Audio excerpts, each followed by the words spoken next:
Assalamualaikum warahmatullahi wabarakatuh. Selamat datang di podcast kita Studio Let's Create Together. Assalamualaikum warahmatullahi wabarakatuh. Alhamdulillah dapat kesempatan kita ambil sedikit waktunya Pak CEO ini yang susah nyari waktu.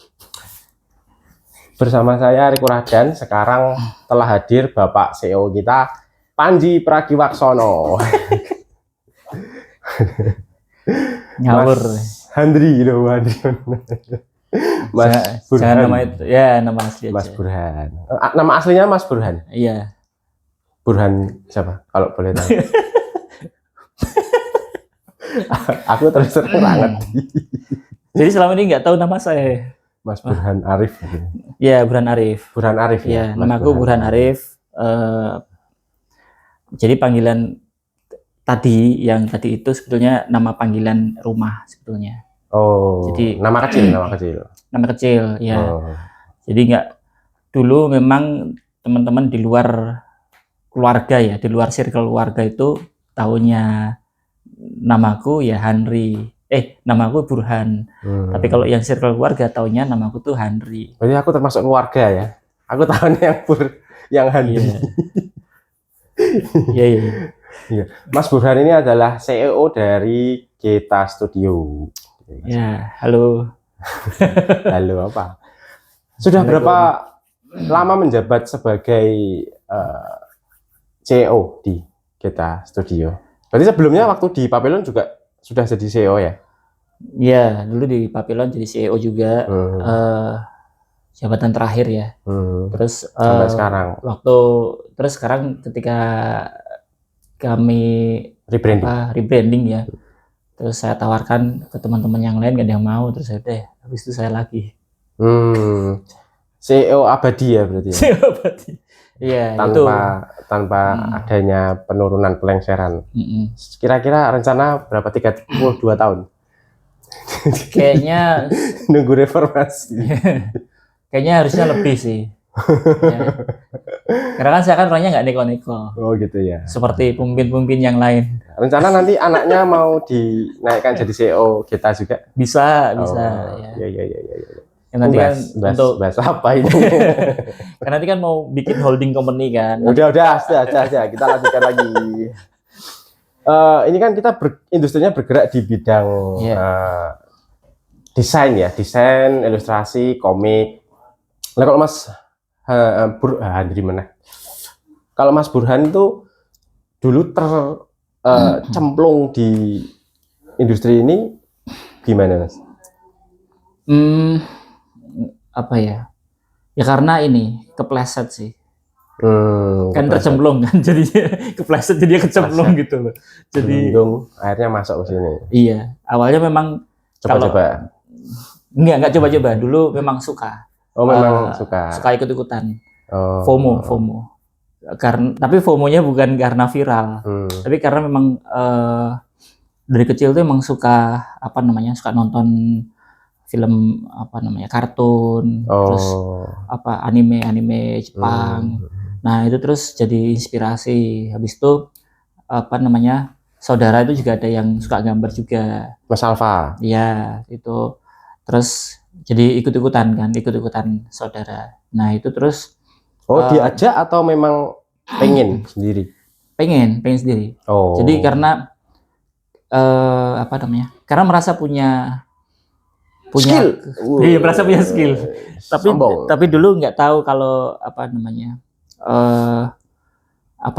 istilahnya bakat kali ya. Dulu nggak merasa punya bakat, tapi merasa bisa gambar aja. Jadi nggak tahu punya bakat atau enggak sebetulnya. Cuma hanya merasa bisa gambar. Terus ya udah gambar, meskipun ya jelek aslinya gambarnya. Dulu ya, zaman dulu itu jelek. Sekarang bagus berarti. Ya nanti bisa dilihat portfolio saya. Mudah-mudahan nanti tertampil di sini ya. Berarti sudah masuk di waktu kita jadi Caterpillar atau sudah Papillon? Di Papillon sih. Oh, Papillon sudah. Ya, dulu zaman saya itu kan saya zaman kuliah. Terus awal-awal kuliah suka main ke studio Papillon yang dulu. Itu masih di Tengger. Jadi pulang kuliah itu nggak pulang ke rumah langsung, tapi mampir dulu ke sana, lihat teman-teman lagi pada gambar. Oh, suka. Ya. Nah dari situ terus kayak apa, kok seru ya gitu loh, maksudnya lihat kumpulan-kumpulan begitu, kemudian bikin gambar apa, ketemu orang-orang yang sehobi gitu ya. Ya hobi, terus ya macam-macam lah, maksudnya gaya gambarnya tuh macam-macam, ternyata banyak, nggak cuma stylenya tuh nggak cuma style apa Jepang atau manga, berbagai style, iya, berbagai variasinya style. banyak ya waktu Iya. itu ya. Dan ternyata gambar itu maksudnya ada ilmu gitu loh, jadi ada ilmu tersendiri gitu. Jadi sebelumnya apa kuliahnya di mana? Apa berhubungan dengan gambar? kuliahnya hubungan dengan gambar di Undip. Pura-puranya nggak tahu. Nggak tahu. Kita adik kelas. Iya, padahal kita sama meter ya. Saya asalnya di bawah. Di arsitektur Undip. Oh, di arsitektur. Iya, tapi mudah-mudahan kawan-kawan saya itu, atau mungkin yang dari arsitektur Undip juga nggak perlu ini ya, jangan mengikuti jejak saya. Jadi arsitek aja, udah bener itu. Itu. Lanjut. Ya. Enggak, lanjut terus. Nah, berarti sebelumnya berkuliah, jadi basic pendidikannya adalah arsitektur. Iya, basicnya arsitek. Nah, memang memilih jurusan arsitektur itu atau ya kuliah-kuliah aja gitu? Soalnya kan sekarang untuk pekerjaannya lebih ke ya sama-sama gambar tapi beda industri kan? Iya, betul. Dulu memang niatnya pengen jadi arsitek sih. Oh, memang niat jadi arsitek. Iya. Terus akhirnya di sisi lain juga apa namanya, belum ada jurusan DKV, itu belum ada waktu itu di Semarang. Kalaupun ada baru 1 atau 2, dan itu awal-awal banget. Jadi apa ya, belum jelas ininya apa namanya, industrinya bentuk seperti apa. Iya. Sampai sekarang juga belum jelas sih. Masih gerambiang. Iya. Ya udah lumayan sih. Lumayan, maksudnya seenggak-enggaknya hasil dari kampus itu ada yang jadi, meskipun tidak menjadi satu industri yang besar ya. Maksudnya setidaknya belum jadi besar. Sebagai ya? Survival itu ada gitu loh. Masih bisa. Cuma kan apa namanya, harusnya maksudnya hasil akhirnya tuh jadi industri ya. Tujuannya biar untuk memperluas membesarkan apa namanya, kalau industri itu kan jadi apa ya, pasar atau marketnya, kemudian kita punya produk sendiri, atau setidaknya orang mengenal kita tuh sebagai penghasil apa gitu ya, meskipun apa namanya tidak punya produk sendiri, jadi apa, misal bergerak di bidang jasa kayak gitu. Tapi hari ini belum terlihat seperti itu. Sudah lebih baik, cuman masih belum ideal. Iya. Ya, setidaknya kalau misalkan untuk hidup masih bisa gitu ya. Masih bisa. Bahkan kalaupun ada teman yang sukses itu, dia biasanya sendirian, maksudnya tidak apa namanya, single tidak fighter. sebagai satu komunitas studio atau apa ada. Ya ada juga sih yang satu studio juga, yang dia betul-betul satu industri yang bagus.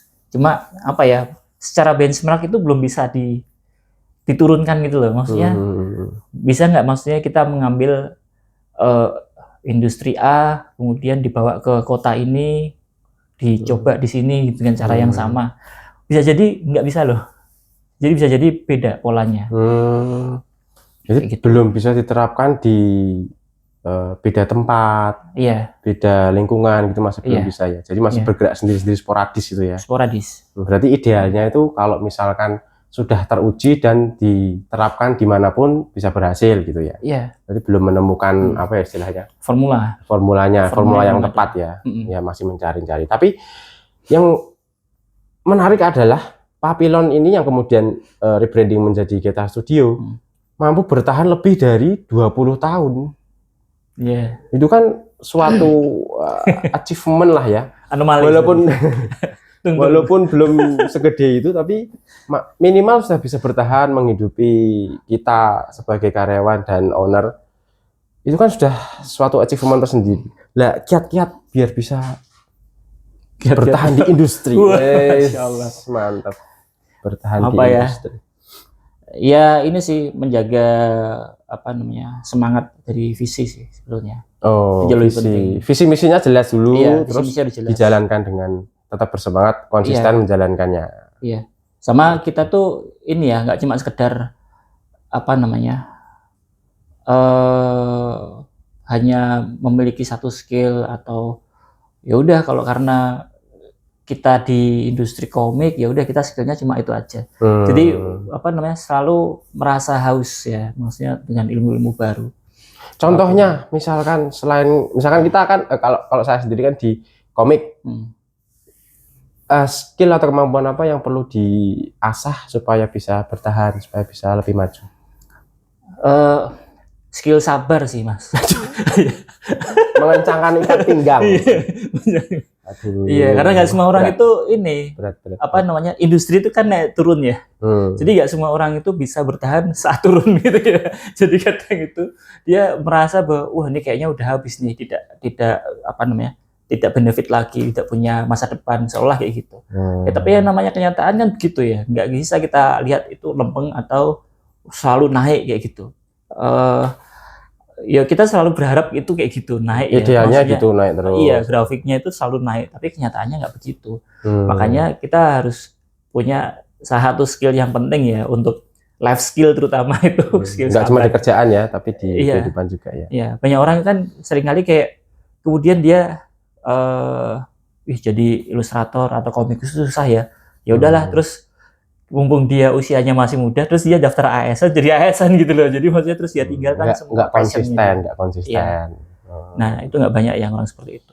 Oh, dan Mas Burhan ini konsisten menjalani pekerjaan di industri ini. Iya. Nah kalau yang dulu arsiteknya apakah ditinggalkan atau masih sekali dua kali dapat proyek atau ada profesi lain di bidang arsitek? Masih jalan nggak? Ya, secara profesi enggak, secara profesional enggak, tapi masih melakukan apa namanya pekerjaan arsitektur ya, desain sih iya masih. Kadang dapat dari kenalan, bisa ngebantuin ngerancang ini. Tapi kalau misalnya ditanya punya nggak apa namanya profesi arsitektur kayak dokter kayak gitu, ya saya nggak membuat itu. Saya tidak secara spesifik bikin itu. Tapi kalaupun misalnya misalnya masih bisa ya bisa saya urus juga sih. Saya belum tahu sih, belum tahu kedepannya kayak gimana. Berarti utamanya ya masih di komik ilustrasi ini ya, di studio kita ini ya. Ini pekerjaan utamanya ya. Iya. Oh artinya? Sama ini sih, sama ngajar. Oh ngajar, ya, ngajar juga. Dosen. Guru atau dosen? Dosen honorer. Oh dosen. Kalau berarti pendidikannya S2? S2. Oh, ya kan? Berarti lanjut lagi arsitek lagi? Lanjut arsitek lagi dong. Oh, gimana ya. karena S2 gini. Arsitek tapi karena kan ada hal yang kadang tuh kita ingin apa namanya ada ilmu yang tadi ya, maksudnya nggak cuma sekedar tadi satu ilmu saja atau ilmu yang spesifik saja. Jadi saya merasa punya kesempatan untuk bisa mengambil S2. Kemudian daripada saya ngambil jurusan yang lain, saya pikir saya ngambil yang sama. Karena kemudian saya juga pikir kayaknya jadi dosen why not gitu loh. Jadi maksudnya kalaupun saya tidak secara profesional ya, secara profesi itu melakukan pekerjaan arsitek, tapi saya bisa menularkan ilmu-ilmu yang saya pernah dapatkan dan mungkin sedikit pengalaman di lapangan juga. Karena saya sebelum lulus kan juga udah pernah masuk ke dunia arsitek juga, di developer perumahan, di kontraktor juga pernah. Tapi terus kok kayaknya saya nggak cocok kalau di lapangan gitu loh. Jadi kulit saya jadi hitam gitu ya, jadi gelap, jadi kena panas. Oh gitu. Saya tuh kayak kurang suka kayak gitu loh. Aduh. Saya tuh lebih suka di ruangan gitu loh. Iya. Paham. Kerjaan lapangan nggak suka. Kerjaan lapangan ya. Pemain bola itu nggak suka ya? Iya nggak cocok. Saya juga nggak bisa main bola sebenarnya. Berarti artinya pekerjaan di bidang ini atau di industri ini menghasilkan ya berarti ya masih jadi pekerjaan utama. Iya menghasilkan sih. Memang memang ada saatnya pas apa namanya marketnya lagi bagus ya kita punya dapat penghasilan yang bagus juga. Tapi kemudian ada waktunya juga saat-saat tertentu kita perlu melihat lagi ini lagi kondisinya seperti apa. Karena kan ini pekerjaan yang kita buat itu kan sebetulnya ranahnya ke apa ya, tersier ya. Jadi industri ini kan sebetulnya orang yang menikmati itu harus sudah menyelesaikan setidaknya itu dua kebutuhan hidupnya dia, yang primer sama sekundernya dia. Nah kita itu maksudnya ke tersier. Nah kita mencoba memikirkan bagaimana produk kita itu setidaknya menjadi kebutuhan orang juga. Makanya saat di Geta Studio, kemudian kami atau kita kemudian membuat brainstorming sama teman-teman gimana caranya produk kita itu nggak cuma sekedar urusan hiburan saja. Jadi cari value apa yang hari ini orang tuh butuh sih sebetulnya. Gitu. Makanya ada produk-produk kayak gini nih yang Aisyah Tomodachi ya keluar. Produk IP ya berarti ya. Jadi kalau Geta Studio sebagai studio nggak sekedar menerima pekerjaan dari luar dalam bentuk servicing, tapi juga mengembangkan produk berupa Aisyah Tomodachi ini, berupa komik gitu ya. Komik mungkin dipilihnya karena pembuatannya murah. Ya betul sih. Kalau kedepannya apakah akan dikembangkan lagi seperti di animasi atau digodok seperti apa nanti produk IP ini? Ya sangat memungkinkan sekali, sangat peluang untuk jadi produk turunan di animasi atau game bahkan itu sangat besar karena salah satu pola ini kan pola ya komik ini kan bukan produk utama yang sebetulnya yang kemudian kita jadikan satu-satunya media untuk orang bisa menikmati ini. Jadi kalau misalnya hari ini misalnya juga animasi ini lagi booming nih, animasi sekarang kan Merah Putih One for All. Wah, ini nggak masuk ke situ ya. Saya mau ngomongin yang lain, sebenarnya mau ngomongin animasi yang lain ini sebetulnya. Mau ngomongin Jumbo sebetulnya. Jadi kenapa jadi Merah Putih? Mau kemana kamu? Kamu korban selanjutnya loh. Diceknya Mas, cek murup tuh Mas. Angkornya. Murup ya? Aman ya? Pirang menit? 19 menit. 19. Ayo, 2 jam lagi lah ya. Waalaikumsalam. Nah, ini adalah salah satu produk yang dilahirkan, ditelurkan oleh Geta Studio setelah rebranding juga kan. Aku lihat kan produk-produknya itu mengandung nilai Islami dengan bangsa pasar anak-anak Islam gitu kan.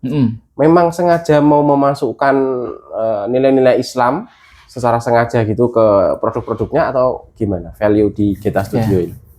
Ya memang sengaja, karena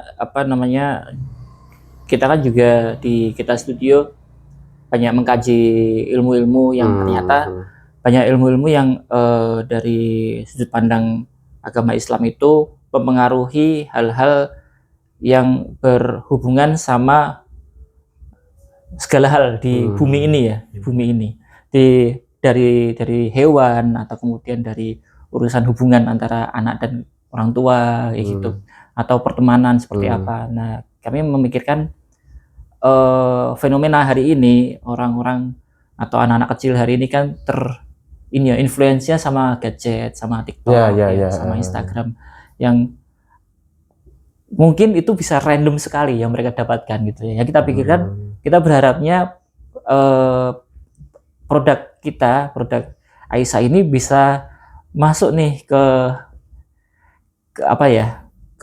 halaman mereka gitu loh, ke halaman aplikasi mereka, yang kemudian orang tahu bahwa nggak semuanya yang ada di media sosial itu gitu randomnya. Jadi ada sesuatu yang punya manfaat yang bisa diambil.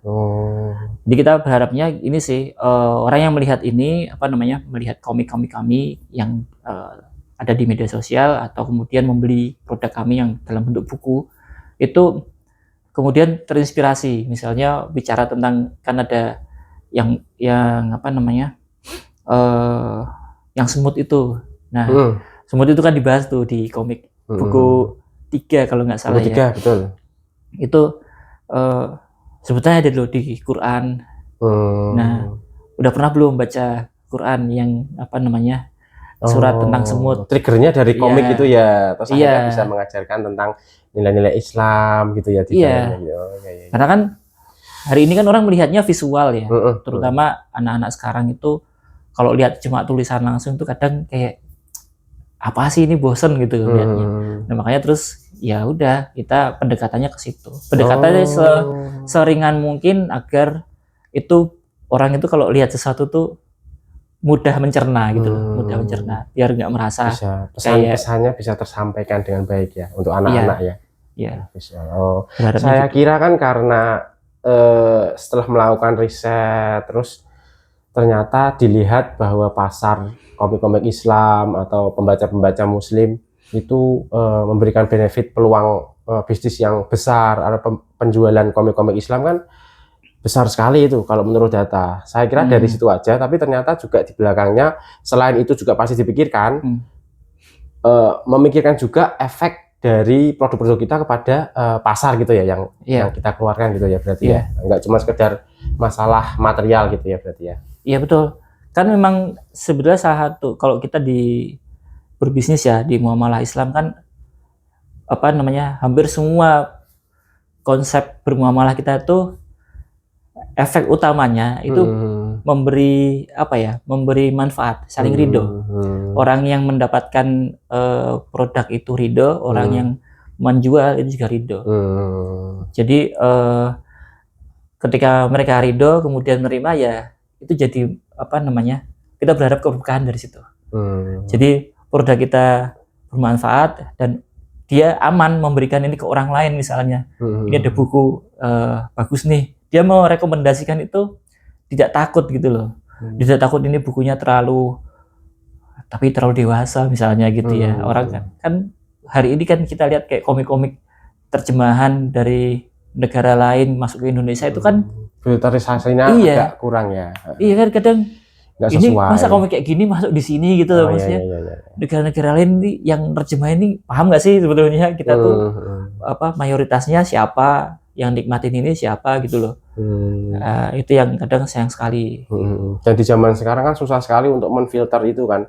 Anak-anak kita kan sudah aksesnya sebegitu bebasnya, sebegitu luasnya kan. Kita mau membatasi juga gimana, pengawasannya juga kan lebih susah. Kalau memang produk awalnya memang sudah bagus, jadi kan kita lebih aman memberikan kepada anak-anak ya. Ya itu kan sih dari sisi industri memang kadang kita ini ya perlu melihatnya nggak cuma sekedar apa ya urusan materi saja. Jadi kita berharapnya ya materinya tetap menjadikan penghasilan yang bisa menghidupi kita, tapi di sisi lain dampaknya itu ke masyarakat itu apa gitu loh. Kalau cuma sekedar hanya misalnya komik lucu gitu aja ya kan, orang habis itu ya udah gitu. Atau kadang mungkin lucunya itu dipakai untuk mencelakakan orang, misalnya membuli atau apa kan, jadi wah jangan-jangan ini produk kita tuh jadi alat untuk apa ya, inspirasi mereka untuk bikin orang lain celaka. Itu kan kita yang kena juga nanti. Apa namanya, khawatir itu sebetulnya. Tuh. Nah kembali lagi ke animasi Merah Putih One for All ya. Ini enggak ada. Yarah. Kok jadi gitu sih? Wah. Yarah. Iya. Nah ada astagfirullahaladzim. La haula wala quwwata illa billah. Bloopernya banyak. Nah kalau untuk kedepannya ini akan ada apa? Sesuatu yang mau di spill lagi nggak? Misalkan ada produk baru atau mau ada rencana buat event apa gitu dari kita studio sendiri? Ada sih, ada. Komik ini dari tadi tak taruh belakang ini. Sebenarnya mau apa namanya? Karena kami di kita studio dari awal merebranding kita itu, kemudian kami punya visi misi yang baru dan kami punya apa ya, kami punya tekad itu ya, membangun satu konten-konten yang dalam bentuk komik yang itu memiliki value ya. Akhirnya kita mencoba tiap tahun itu harus bisa mengeluarkan produk baru. Nah, ini ada komik Aisyah Tomodachi seri keempat. Oh, seri keempat sudah sampai seri keempat. Iya. Nah, ini insya Allah tahun ini terbit. Tahun ini terbit. Ada perkiraan tanggalnya enggak? Atau bulan bisa antara September Oktober kayaknya. September atau Oktober ya. September Oktober. Jadi kalau ada yang penasaran gitu ya atau pengen dapat langsung dari kami atau dari kita itu bisa ini aja japri atau pre-order dulu. Nanti mungkin dikasih kayak link atau nomor gitu ya. Kalau kita biasanya pre-ordernya dari apa toh? Dari e-commerce atau langsung menghubungi ke nomor kita? Ke nomor sih. Nomor ya biasanya nomor ya. Berarti langsung direct ke kita ya. Pre-order direct ke kita. Kira-kira dibuka pre-ordernya apakah September itu atau di bulan-bulan ini bisa? Kemungkinan bulan September deh. Bulan September ya? Mungkin bulan September. Bulan September akan mulai dibuka PO komik Aisyah volume 4 dan volume 1 sampai 3-nya masih ready stock ya? Masih ready stock. Ya, masih bisa. Yang bisa langsung dipesan adalah nomor 1 sampai 3 dan nomor keempat ini sudah selesai, sedang diproduksi dan sudah bisa di PO mungkin kira-kira September atau mungkin di event Kompak Komikus Pamer Karya di Jakarta. Tanggal 15 itu sudah jalan pamerannya dan nanti akan ada pasar komik di tanggal 23 dan 24. Sama di Komipara. Komipara juga nanti ya. Kalau Komipara Oktober mungkin malah sudah ada barangnya. Iya. Sama di Komipara. Kita insya Allah akan eksis di beberapa event supaya lebih mendekatkan ke market kita gitu. Yeah. Ya, ini Aisyah 4 ini. Aisyah nomor 4. Temanya ini lebah. Iya. Masih seputar tentang hewan dalam Quran. Oh, lebah ini juga ada dalam Quran ya? Ada. Dan sebetulnya kisahnya menarik ya. Maksudnya kalau bicara tentang lebah sendiri ya. Itu menarik sih. Tak kira ngomong apa. Udah. Iya, enggak maksudnya gini. Kalau lebah itu kan hewan yang dia punya produktivitas tinggi. Tapi hasil dari produktivitasnya itu bukan untuk lebahnya tapi untuk orang lain. Oh, madu itu ya? Iya, madu. Dan itu juga menyembuhkan atau gimana kalau madu itu? Iya, kan obat ya. Termasuk obat kan. Dan itu kan buat mereka nggak ada gunanya. Jadi mereka hanya ngumpulin, kemudian yang ambil orang manusia. Yang memanfaatkannya manusia malah. Oh, berarti sodakoh jariah. Iya, Masya Allah ya. Ini lebah ini luar biasa. Bersodakoh. Ya, itu produk terbaru dari Geta Studio, Aisyah Tomodachi volume 4. Nanti sebentar lagi akan kita informasikan bagaimana cara pre-ordernya dan yang yang masih ready stock itu ada nomor 1 sampai 3. Itu bisa dipesan nanti akan ada link di description box, nanti bisa dipesan. Ya, itu ada yang mau disampaikan lagi Mas Burhan, Mas Handri terus. Udah sih cukup. Udah, aman ya? Makasih. Oke. Terima kasih kepada Mas Burhan yang sudah meluangkan waktu di tengah kesibukannya. Terima kasih juga untuk teman-teman yang sudah rela menonton sampai akhir. Jangan lupa di like, comment, share, dan subscribe. Terima kasih. Sampai jumpa lagi. Wassalamualaikum warahmatullahi wabarakatuh. Waalaikumsalam warahmatullahi wabarakatuh.